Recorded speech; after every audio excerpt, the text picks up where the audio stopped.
Andrew Tenjum is on the right. It's going to be an uphill battle for Hartman, but the most important cards in the mirror: Eldrazi Temple, Thought Not Seer, Reality Smasher. A lot of those in your best draws. Both players play full sets of them. Yeah, didn't shave any Ayavugans, so you have what you need to win games. You just want to hope to not draw anything that does not line up well in this matchup. All right, for Tenjum, it's a turn 1 Eldrazi Mimic. He has the Temple. Colin placed on alert. He will play an endless 1/2 on his first turn, getting ready for it to block the Mimic. I've been a fan of Endless One as a 2/2 against every deck but the Mirror. It's rare that I see that on turn 1 in the Mirror, and I think it's very good. It's Cavern of Souls for Tenjum. Looks like he'll go for one of his 3 drops. It will be Endless One on 3, and this is kind of what you're talking about. It gets outclassed very quickly. Eldrazi Mimic turns into the 3/3 and hits for 3. It took less than 30 seconds for Tenjum's board to just completely go over the top of the 2/2. We go back to Hartman. Can he turn to the Thought Not Seer? That would be big.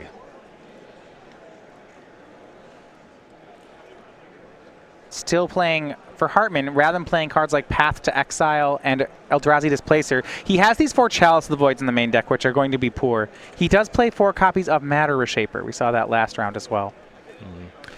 Has 1 copy of Warping Whale. It can take care of Eldrazi Mimic. It's an interesting card. So he plays Urborg, Tomb of Yawgmoth. Now that's interesting here. You can't actually play a turn 2 Thought Not Seer off that because you don't have the colorless mana. Right. Can't cast a Matter Reshaper either. 4 copies in Colin's deck. So despite having a second land, which is a colored source, can't really do very much. So if Colin doesn't have a play this turn, and he plays his Urborg, there's a chance he's actually generating mana for Tenjum if Tenjum has a copy of Ayavugan. Right. So far we've only seen the Temple, but if Tenjum does have an Ayavugan, suddenly it's producing minimum 3 mana. But what the Urborg does is it saves Colin Hartman 2 life. He casts Dismember on the Endless One. Only paying 2. Andrew playing an Eldrazi Sky Spawner does not have a 3rd land drop. So go back over to Hartman. This is an opportunity. Absolutely. Blinkmoth Nexus. 1, 2, 3. 5 mana available here. Favorite card, and it is the Smasher. Reality Smasher will come on in, trucking in for 5 damage. Does Tenjum want to trade his board for it? I don't think so. Really aptly named Reality Smasher, because every time I look at it, I can't believe that it's real. He smashes. Yeah. It's just all Especially upside. not off 3 mana. That's the thing. When you're playing that card for 3, that's really good. It's all upside. 15 life points apiece. For Tenjum, he hits his land a turn late, but hits it nonetheless down to 14. We'll see what his reply is. He may just want to turn this game into a straight race, depending on what card he's looking at. Yeah, I have a feeling we're looking at Path to Exile. He has a Cavern of Souls that can already produce colored mana for Eldrazi, and the Flooded Strand could tap for black mana with the Urborg in play. So it's probably something white. Maybe not, though. May have missed that Urborg interaction. Right. Looks like it. He'll play a Reality Smasher of his own, but with Eldrazi Mimic, his Smasher smashes harder. 5/5 Mimic, 2/1 Sky Spawner, 5/5 Smasher, 7 damage in, puts Colin down to 8, and he's chump blocking the Endless One away. That's pretty much the only thing that Endless One did this game, right? It gained 5 life. Yeah. That is the only thing it did. Eldrazi Temple is the play for Hartman. He's behind, but these games can be over in a hurry. Another Reality Smasher from Hartman. Tenjum at 14. Doesn't look good to attack with both. Okay, wow. He does. He's going to do it. Okay, Tenjum down to 4. Colin Hartman needs to survive this turn. He has a Blinkmoth Nexus in back for blocks, so if only the Sky Spawner and the Reality Smasher are connecting, he does stay alive with that. Activates Blinkmoth Nexus. Will he get to go to blocks? Will Tenjum path? He will. He'll pass to exile the Blinkmoth Nexus. Hartman, no plays, scoops it up. We're on to game 2. Andrew Tenjum is up. I knew that Tenjum had a Path to Exile hanging out. Just there didn't you go. happen. That's why we're getting the planes. Just didn't happen on the turn that I thought it was going to happen. And so we sometimes see these become grindy affairs with cards like Eldrazi Displacer or Drowner of Hope mattering, but Reality Smasher still seems to be very impactful in this matchup. Yeah, go figure. I have a weird one to talk about in sideboarding. So we've seen the worship technology for Tenjum. We've also seen the fact that Colin's deck does not have a lot going for it in the mirror. Oblivion Sower is kind of a huge one, actually. A 6-mana spell that can accelerate your mana. I wonder if we'll see Hartman bring in All Is Dust as an answer to worship. Goodness. It's really painful, right? Because that is the only colored permanent in Andrew's 75. Right. It's literally for worship, but you can't otherwise beat it. He actually has no other answers to worship. Yeah, you have to thought on it out of their hand or hope that they don't draw it. He does play 2 Ratchet Bombs in the main. Okay. Maybe he doesn't have to play All His Dust, but I get your point where you just don't want to lose to one card. Ratchet Bomb has the utility against Endless One. It's pretty slow against everything else. Maybe you want Bomb. I am kind of playing devil's advocate with the All Is Dust, I will admit, but it's something to think about. Andrew Tenjum coming off a top 8 last open, player from Madison, Wisconsin. 9 open top 8s, including a win. He's part of Team Lotus. Big Taylor Swift fan, mentions that as well. Has some Pro Tour experience. He had also an invitational top 8, was the runner-up in New Jersey a few years ago. Right. Learned last night that he is not very good at knowing where he's going when he's driving. Okay. Requires a bit of direction. But that's fine. I mean, he's not native to Louisville, so I'll forgive it. That's why we have smartphones, right? Right. Right now, a win should be able to put Tenjum into the top 8, or very close to at least. Yeah, great position from here. Up a game in a matchup where his deck is actually tuned for the mirror.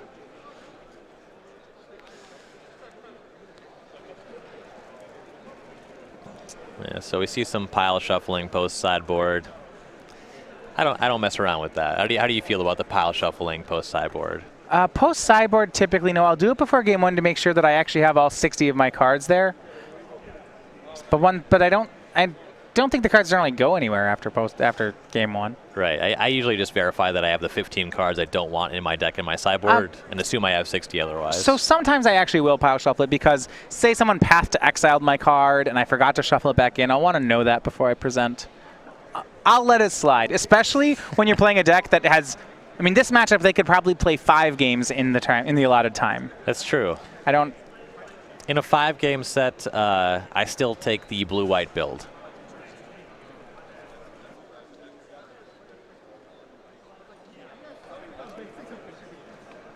Hartman will be on the play.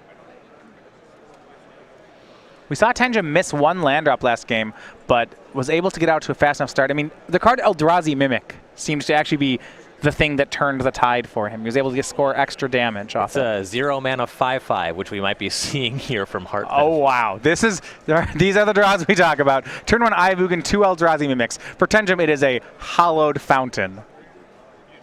That's not exactly keeping pace. All right, here's Pithing Needle for Hartman. Tenjum's got to be thrilled that this wasn't something else. Anything with power at all. Tenjum down to 16. Needle is on Eldrazi Displacer. We saw Colin do this last game. Yep. Stop yourself from getting, quote, comboed out by the Displacer and the Drowner of Hope. Also, Displacer just has good utility, removes blockers. Ivugin makes Eldrazi Sky Spawner for Tenjum. So we go back to Colin Hartman. Tenjum's really hoping that he can block a Mimic profitably with this Scion. Well, how about Reality Smasher? And Colin's going to smash for 15 here on turn 3. How about game 3? What a deck. What a deck. This is fair magic. Andrew's looking to chump block one of the Mimics. Possibly chump block 2 of the Mimics. Maybe 2 of them. Maybe just go to 1. Whatever, who cares? Doesn't matter. It's Thinking about how he's going to sideboard for the 3rd game. Colin probably has another Reality Smasher in hand. It's great.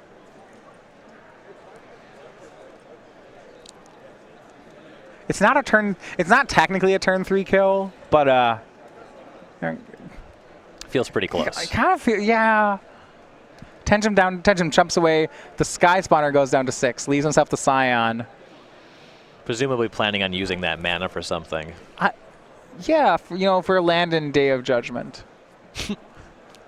That's He boarded into that. So Out of his trade binder, he boarded in some Day of Judgment. It's going to be really good here. he does have Worship in his sideboard, but he would have to sacrifice his only creature to cast it. Yeah, well, also, that's an Eye of Ugin as the bottom land, so that actually doesn't work. All right, there's no Urborg this game. No. Even had the Day of Judgment in his hand, can't cast it. He casts Thought-Knot Seer. We see 2 lands in Hartman's hand. Tenjum will pass. So in theory here, Tenjum's going to play Eldrazi Displacer and Thought-Knot Seer. So I suppose one of the ways you can counter this draw from Hartman is if you play 7 mana worth of cards with 2 lands, then maybe you can recover. That sounds like a good strategy. I think that was a really heads-up play by Tenjum. I mean, this might buy him the turn he needs to get to Worship. Absolutely. He could even just win the game from here. Yeah, he has more bodies in play. Here's Blinkmoth Nexus activated. Swing of Reality Smasher and Blinkmoth from Hartman. Yeah, forces some kind of block from Tenjum. This is 6 power. Tenjum's life total, of course, that's 6. Yeah, it looks like he's going to double block the Reality Smasher. Remember that Eldrazi Displacer has been Pithing Needled. Right, it's just a 3/3. So Colin's going to kill the Thought-Knot Seer. Also gets to draw a card when that one dies, so. Yeah. If there was not a Needle in play, this would actually be an interesting decision for Hartman, as Eldrazi Displacer is quite good in the matchup. Right, absolutely. So the trade happens. Colin will net a card, and Tenjum will go to 5 from the Nexus. And another Eldrazi Mimic. Another land. Ooh, it's a Ghost Quarter. There's some interesting tension with that one. Going to go ahead and Ghost Quarter the Eye of Ugin. Now, I like that he did that during Tenjum's turn. Typically, you do that during their draw step. Just in case they draw their 1 basic, it might turn it into a strip mine. Yeah, the upkeep is a little bizarre, especially because Ghost Quarter gets the land untapped. Usually you see somebody like Path to Exile and upkeep. So I think Colin's on the right idea. He knows he wants to do it during Tenjum's turn, but that one you need to do during draw step, not upkeep. Right, you really just want Tenjum to draw that plains. Whereas Path you need to do during upkeep, not draw step, in case maybe they draw a counterspell or something. Right. Details. Tenjum will get his basic plains. Does he have the Worship? That would save him. Does he need the Worship? Colin could brick for a couple turns here. We haven't seen evidence of additional spells just yet. With Tenjum at 5, 1 Reality Smasher from Colin Hartman would almost certainly be game. Yeah, attacking for 20 would be it's 4 5 power creatures against Tenjum's 5 life total. Strong. Yeah, with the Eye of Ugin no longer in play, it doesn't look like Tenjum will be able to produce 2 creatures this turn. No, I mean that Eye of Ugin made 4 mana last turn. Without that, I doubt Tenjum has the ability to do that. Mm-hmm. Tenjum swings with a Scion, gets some damage in, makes a statement, puts Colin down to 19. Yeah, the real signal being that he's going to sacrifice it for mana. Here's Urborg and the Scion sacrificed for Drowner of Hope. So this is good. This means if Colin top decks a Smasher, Andrew can scramble to try to tap some things. Right. He has Displacer Drowner. Of course, the Needle is on Displacer. Tenjum does have Disenchants in his sideboard, though I don't think that they came in here. Colin draws another Blinkmoth Nexus. This could add up. Tenjum is at 5. Blinkmoth Nexus. Oh, there's an Urborg in place. That Eye of Ugin taps for mana now. Heads up read by Colin.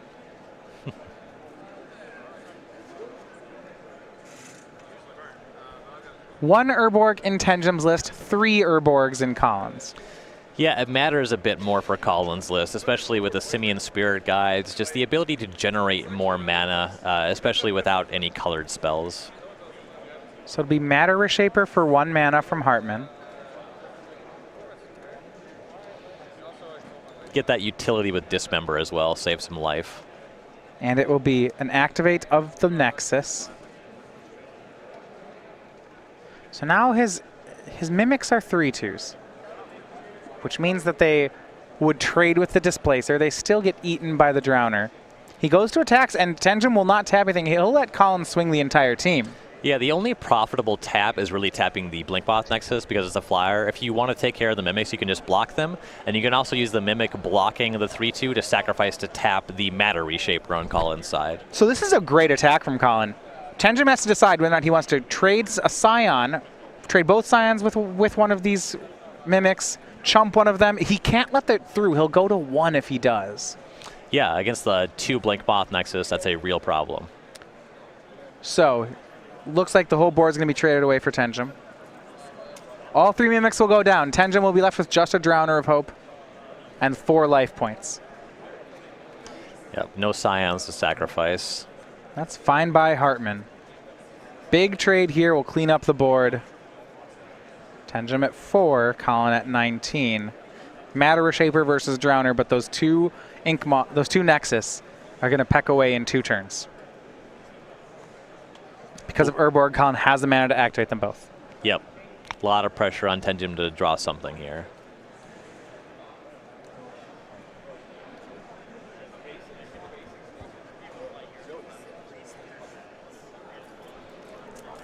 Something like Ayabugan's second Drowner would be fantastic. Though you do have to commit those Scions just to tapping Nexuses. You're dead very quickly. Tenjum doing some math here. Sending the Drowner in. So that suggests he has something to block this Matter Reshaper. Yeah, he has a blocker. I think at the same time, Tenjum knows he can't hold off these Nexus forever, so he's going to have to get Colin low enough so that if he top decks the right card, he can still win. Right. Looks like he has another Drowner of Hope. That might be enough for Tenjum. Yep. And then Ayabugan, so he at least gets to leave a few lands untapped here. Yeah. 4 mana is good enough. Leaves open mana for Path to Exile as well. And does he have a Displacer to go with it? He might. It is Eldrazi Displacer. Just a 3/3. Pithing Needle still on the board. But the second Drowner, another card that seems to be one of these trumps against the colorless Eldrazi deck. Mm. They don't have anything that can swing the tempo quite that much in their list.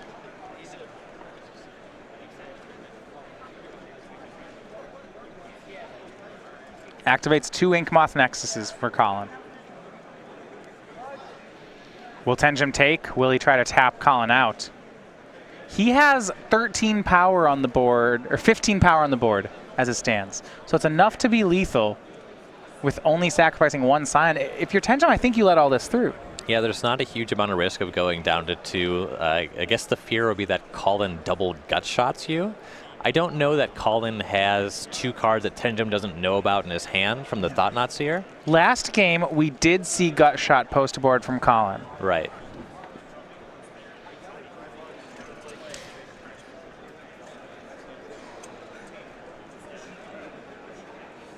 Yeah, so it is a little bit awkward that if you tap 1 Blink Moth, you can't tap the Reshaper and still have lethal damage. So 1 Blink Moth swings in to put Tenjum down to 3. No pumps from Hartman. He'll leave back another blocker. What is his last card? Looks like he'll just pass.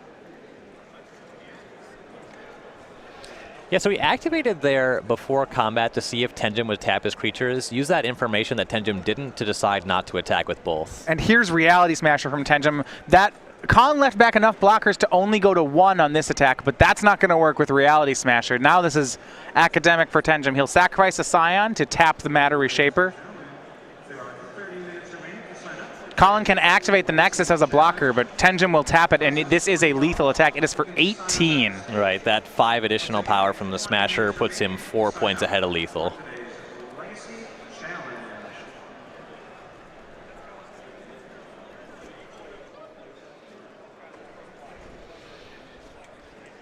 So Colin's just making sure he's not missing anything here.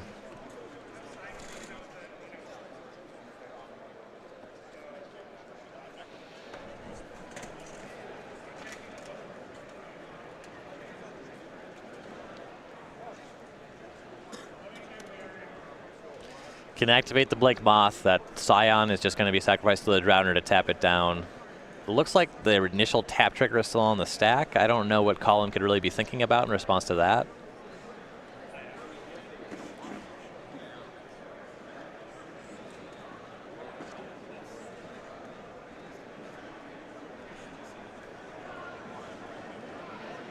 Could just be sinking in that a tournament that started so well is slipping away from him. Yeah, 3rd loss here. because he's coming from 11-1 in the standings, Colin still may have a shot at top 8. Yeah, should definitely have some very strong tiebreakers. But for Andrew Tenjum, it's going to be his second Open Series top 8 in as many events. Top 8 at Columbus 3 weeks ago, and a win here moves him to 12-2 and likely into the top 8 of SCG Louisville.